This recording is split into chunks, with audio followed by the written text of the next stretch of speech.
Halo semuanya, ini saya Sergeri. Hari ini kita belajar tematik lagi ya. Kemarin kan sudah saya kasih tugas ya buat mengisi ini sesuai dengan yang kalian ketahui dan dicari bisa di buku, bisa di internet kayak gitu. Misalnya ikan, nama organ geraknya, sirip dan bukan sirip apa namanya? Ekor dan sirip tepinya kayak gitu. Fungsinya ya untuk berenang dan kata kaki burung sayap kayak gitu. Udah kan berarti jadi kita lanjutkan eh, ikan ya karena belum. Dan ya sebelum kita mulai ke itunya materinya, saya pingin kalian ambil kertas nggak buku catatan. Nanti saya menjelaskan ini, kalian catat ya poin-poin pentingnya. Soalnya nggak bakal mungkin saya pas jelasin kalian bakal ingat langsung ingat gitu. Jadi dicatat ya poin-poin pentingnya. Misal saya jelasin PT Brata itu apa, kayak gitu. Contohnya hewannya apa-apa aja kayak gitu. Dan ya, makasih ya yang udah ngirimin tugas kemarin. Mari kita mulai pembelajaran hari ini. Ayo membaca. Kamu telah mengetahui macam-macam organ gerak dari hewan vertebrata. Apa itu hewan vertebrata? Kita belum bahas ya Sebelumnya vertebrata. Vertebrata itu adalah hewan yang memiliki tulang belakang lengkap. Contohnya ya kayak gini. Apa itu hewan vertebrata? Hewan vertebrata itu punya ciri-cirinya memiliki tulang belakang sejati, pokoknya dia tuh memiliki tulang belakang lah intinya. Jadi contoh hewan yang bukan vertebrata itu adalah cacing dan cumi-cumi itu tidak memiliki tulang belakang. Jadi bukan vertebrata. Vertebrata itu contohnya ya kayak ikan, ada tulang belakangnya kan lengkap. Amfibi, katak, reptil, komodo, burung kayak gitu. Vertebrata. Jadi, ya kita cari ya. Yang vertebrata ini kan ini. Vertebrata itu pokoknya hewan atau makhluk hidup yang mempunyai tulang belakang. Burung, ikan, manusia, ikan paus, dan ya bermacam-macam. Pokoknya simpelnya itu kalian ingat aja vertebrata itu hewan yang mempunyai tulang belakang. Bagaimana kalau yang bukan vertebrata? Kita cari ya. Hewan invertebrata atau yang bukan vertebrata itu tuh tidak memiliki tulang belakang. Contohnya kayak ini nih. Ini cacing ya, planarian, fly, lalat, crab spider. Ini tuh sempit tuh. Ini adalah lipan kalau di bahasa kita. Kelabang kalau bahasa Indonesianya atau ya sejenis itulah.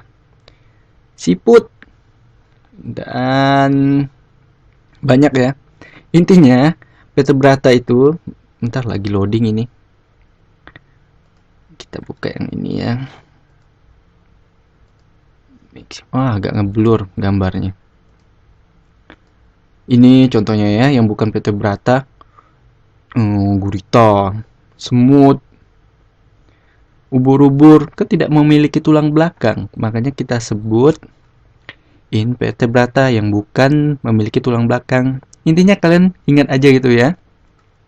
Hewan vertebrata itu yang memiliki tulang belakang. Kalau yang bukan vertebrata itu adalah yang tidak memiliki tulang belakang. Contohnya kayak cacing, siput, gurita kayak gitu. Dicatat ya yang itu, yang saya jelasin poin-poinnya aja. Nah, nanti kita belajar lagi selanjutnya ya. Namun ada yang harus kamu ketahui bahwa hewan yang habitatnya di air memiliki sistem gerak yang berbeda. Contohnya ikan. Kita belum pelajari lebih dalam ya yang ini.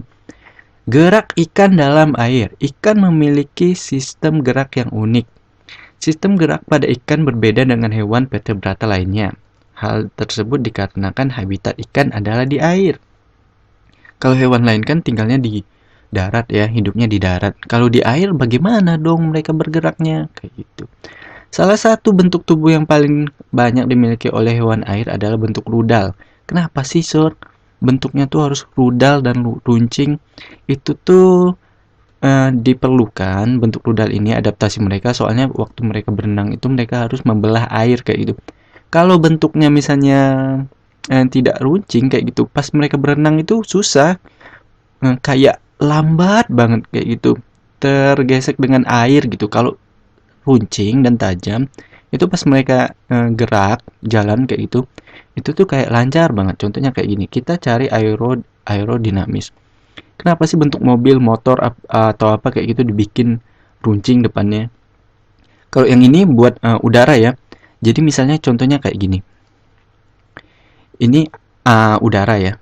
Waktu kita berjalan kayak gitu. Ini contohnya ikan aja ya. Ikan dia tuh ujungnya tuh runcing. Jadi kita tuh kayak membelah air gitu loh. Jadi kalau misalnya ini nggak runcing, dia tuh agak terhambat dengan udara, dengan air-air di sini. Kita bayangin ini air ya. Kayak gitu. Aerodinamis kalau di konsep yang ini, kalau di air itu konsepnya ya hampir sama aja. Intinya buat membelah air biar mereka berjalan itu lebih tidak terhambat kayak gitu. Nah, kita lanjutin lagi ya. Bentuk tubuh ini memungkinkan untuk meliuk ke kiri dan ke kanan. Bentuk tubuh seperti ini juga berfungsi mengurangi hambatan, ya, mengurangi hambatan waktu mereka berenang atau bergerak dalam air. Kalau bentuknya tidak runcing, itu tuh susah mereka bergerak di dalam airnya. Ekor dan sirip ekor yang lebar berfungsi untuk mendorong gerakan ikan dalam air. Jadi organ geraknya itu ekor dan sirip, ya, kayak gitu. Tahukah kamu ikan dapat berenang karena memanfaatkan bentuk tubuhnya yang unik? Ikan memiliki gelembung renang dalam tubuhnya yang berguna untuk mengatur gerak naik turun. Ikan memiliki susunan otot dan tulang belakang yang fleksibel. Jadi mereka itu mempunyai bentuk yang unik ya untuk berenang di dalam air, untuk hidup di dalam air. Makanya kita agak susah kalau berenang di dalam air karena kita bukan makhluk yang tinggal di dalam air pada itunya. Walaupun kita bisa belajar berenang ya, tapi tidak bakal sehebat ikan dalam berenang kayak gitu. Ikan memiliki susunan otot dan tulang belakang yang fleksibel untuk mendorong gerakan ekornya di dalam air. Sebagian besar ikan menggunakan gerak tubuh ke kanan dan ke kiri bersama dengan sirip ekornya untuk menghasilkan gaya dorong ke depan. Ikan yang bergerak dengan sirip samping dan sirip tengah cocok hidup di terumbu karang. Kalian tahu terumbu karang nggak? Terumbu karang itu kayak gini. Bentar. Terumbu karang. Ini ya terumbu karang ya, bagi yang belum pernah lihat sebelumnya. Ini nih bentuknya. Ini terumbu karang nih. Bagus banget ya ini ya. Ini namanya terumbu karang. Ini karang-karang. Biasanya hewan di laut itu tinggalnya di sini. Bagus ya. Ini contohnya kayak gini nih. Ikannya. Kalian lihat ikannya itu pada runcing-runcing semua kan bentuknya. Nggak ada yang kotak kayak gitu. Jadi ini terumbu karang dan kita lanjutin lagi. Jenis ikan ini tidak dapat berenang secepat ikan yang menggunakan tubuh dan sirip ekornya. Jadi ada ikan-ikan yang bentuknya tuh tidak runcing ya ujungnya. Jadi mereka tuh agak lambat kayak gitu. Contohnya kayak ikan mas itu loh. Kurang runcing kan tubuhnya kalau dibandingkan dengan ikan barakuda. Barakuda itu yang ujungnya itu kayak ada gergaji itu loh, yang kayak tajam itu. Itu kenceng banget karena ujungnya runcing pas berenang kayak membelah air kayak gitu. Dan ini adalah bentuk ikan ya. Ini sirip belakangnya caudal fin, dorsal fin, anal fin, mata itu dan sebagainya pokoknya. Jadi beda ya gerakannya dengan hewan vertebrata yang hidup di daratan kayak gitu.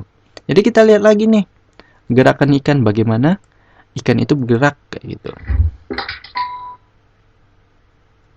Kita gerakin ya. Gerakan dari ikan. Fishes do not have limbs like other animals. They move with the help of fins. Mereka bergerak dengan menggunakan sirip. The size and number of fins differ in different fishes.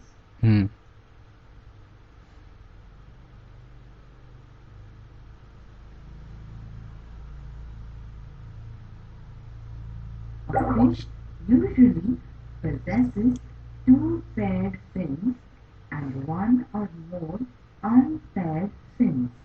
The tail also has a tail fin.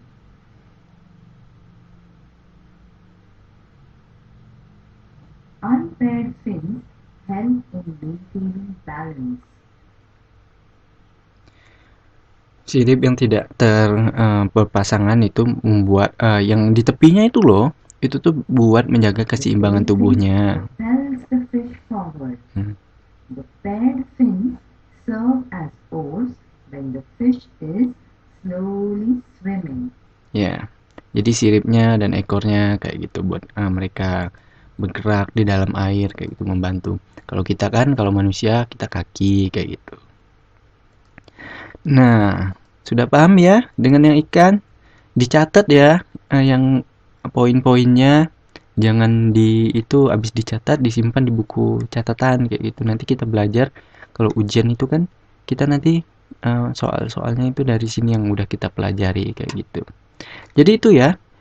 Kita udah belajar hewan vertebrata. Vertebrata itu hewan yang mempunyai atau makhluk hidup yang mempunyai tulang belakang, dan yang bukan vertebrata itu contohnya tuh yang tidak mempunyai tulang belakang, contohnya cacing. Cacing terus siput kayak gitu. Habis itu kita telah belajar yang kenapa sih ikannya bentuknya runcing-runcing atau rudal, jarang yang bentuknya gitu kayak nggak runcing kayak gitu, kepalanya atau apa kayak gitu. Dan anatomi, kita udah belajar anatomi ikan juga ya, walaupun nggak lengkap karena kita nggak bakal sedalam itu belajar anatomi. Ini kan cuma bagaimana organ ikan bergerak kayak gitu. Dan segitu aja buat tematik hari ini. Saya harap kalian belajar hal baru ya hari ini. Terima kasih banyak. Saya Gary dan have a nice day then. Bye bye.